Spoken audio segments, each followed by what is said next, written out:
বাংলাদেশের সামনের জাতীয় সংসদ নির্বাচনকে ঘিরে আবার আলোচনায় এসেছে সম্ভাব্য প্রধানমন্ত্রী নিয়ে জনমত।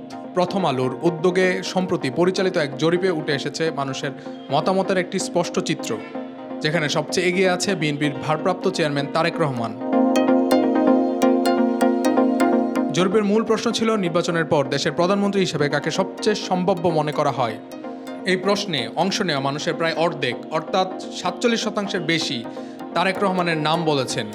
যদিও তিনি কখনো জাতীয় নির্বাচনে অংশ নেননি এবং 2008 সাল থেকে যুক্তরাজ্যে অবস্থান করছেন, তারপরও বিএনপির কার্যক্রম পরিচালনায় তার প্রভাবশালী ভূমিকা মানুষকে তার দিকেই তাকাতে বাধ্য করেছে।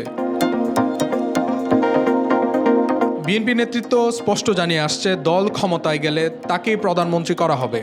জরিপে আরেকটি বড় নাম এসেছে বিএনপি চেয়ারপারসন খালেদা জিয়ার। মতামত দিয়েছেন প্রায় 19% উত্তরদাতা।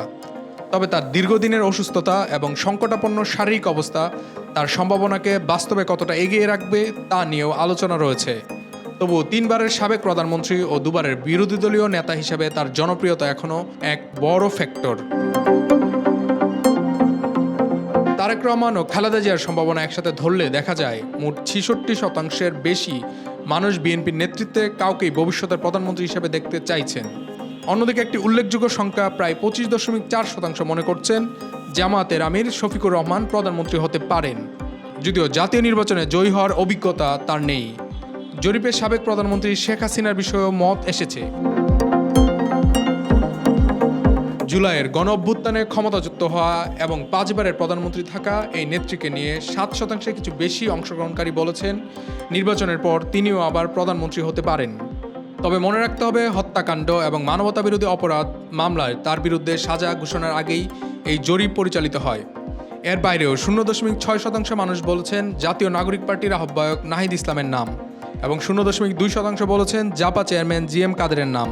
এই জরিপ পরিচালিত হয়েছে দেশের 5টি নগর, 5টি গ্রাম বা আধা শহর অঞ্চলের 1342 জন 18 থেকে 55 বছর বয়সী মানুষের অংশগ্রহণে।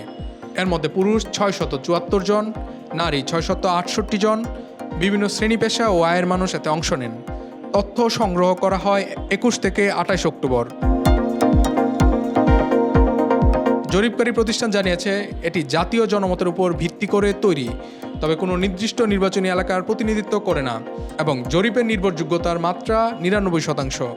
বাংলাদেশের ভবিষ্যৎ রাজনীতিতে এই জরিপ কতটা বাস্তবতার প্রতিফলন ঘটায় সেটি নির্ভর করবে আগামী দিনের রাজনৈতিক ঘটনা প্রবাহের উপর।